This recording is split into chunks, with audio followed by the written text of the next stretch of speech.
You know, I often hear people say, when it comes to Star Wars merchandise, the fans are doing some of the best work, and I couldn't agree more. A lot of the helmets that I have in my collection and some of the best helmets come from private artisans.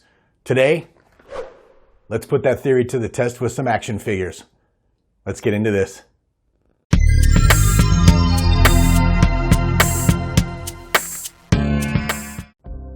All right, welcome to another episode of Paul's Collectibles. If you're new to the channel, thanks for stopping by and giving me a shot. And if you are a returning viewer or one of my subscribers, I really appreciate having you. Thank you so much for supporting me. Today, we're going to be taking a look at some fairly unique 3 3/4 inch action figures that I recently picked up. Now, many of you are old enough to remember having the really old action figures from the 70s and 80s, the little 5 or 4 POA figures that we all can reminisce to having back when Star Wars first came out. I don't have any of those vintage figures anymore, but I have to be honest with you, I wish I had a couple of the Stormtroopers still, because those are my favorite characters. So I decided recently to go on a little bit of an online hunt and see if I could get 1 or 2 of the old carded figures just to have in my collection so that I could look back and reminisce about a happy childhood. So I went on eBay, did a little search, and came across the first carded Stormtrooper figure, and absolutely no way I'm not paying that amount for a cut card. All right, let's move on to the next one. What? Absolutely not. There's no way. Not just no, but, well, you get the idea. Let's keep going. Let's check out this next auction on eBay. For an empty card? Absolutely not. So as I was going through eBay, I quickly discovered that although I would like to have one of those figures, I don't want to have it that much. And then I discovered's kind of a strong word, I'd actually heard about Stan Solo Creations from several different sources, and so I decided to go give him a shot and check out, see what he had on his Etsy website. Hit the splash page, did a little scrolling, and I was able to find that he had Stormtroopers on his Creations site, and of course these are reproductions, but I just wanted a representation thereof. I didn't need the actual thing, at a very reasonable price. So I went ahead and clicked on and got 2. And today they came in the mail all the way from England. So without any further ado, let's take a look at what Stan Solo Creations is putting out there and see if they also are putting out some of the best work as it pertains to Star Wars action figures as opposed to some of the big companies. Let's get into this. Okay, you want service. Okay, you want service. Okay, you want service. Okay, you want us. You want service. Okay, you want service.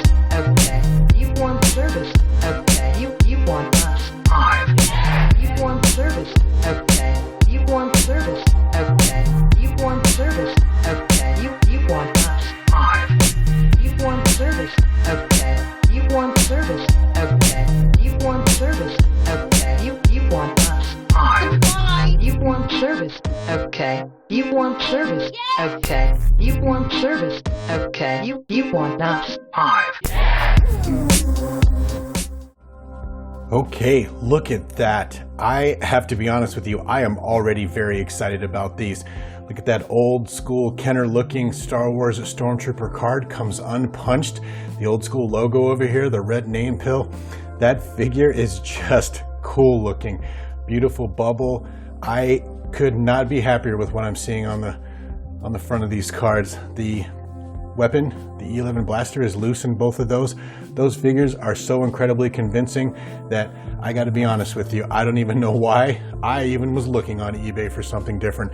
This fills the need that I was looking for beautifully. Let's take a closer look at that figure. Okay, just an absolute thing of beauty.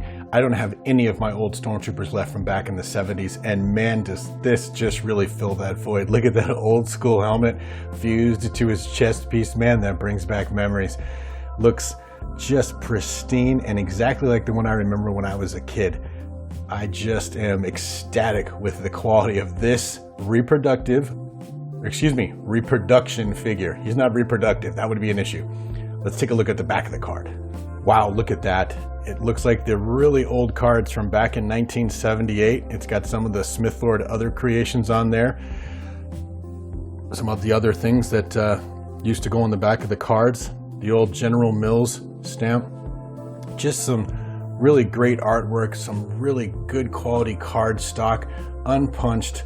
I mean, just an absolute thing of beauty. It's got all the old characters on the back of the card from the first wave there. And as you can see, I'm having a hard time talking because these things are just really cool and just exceeded all of my expectations. I mean, so there you have it. Two great figures, awesome quality, great throwback reproductions for the amount of money that you pay for them. You saw they came packed in each of their own little boxes with plenty of bubble wrap, so they got to me in perfect shape, unpunched, beautiful crisp figure, beautiful crisp cards. I got to be honest with you, Stan Solo, great job. That company just knocked it out of the park with these reproductions, and I'm going to be so excited to have these in my collection. So with that, I'll stop gushing on, and I'm going to go find a great place to put these somewhere near my helmets so they get a place of honor and display in my collection. But with that, thanks for joining me, and I'll see you on the next video.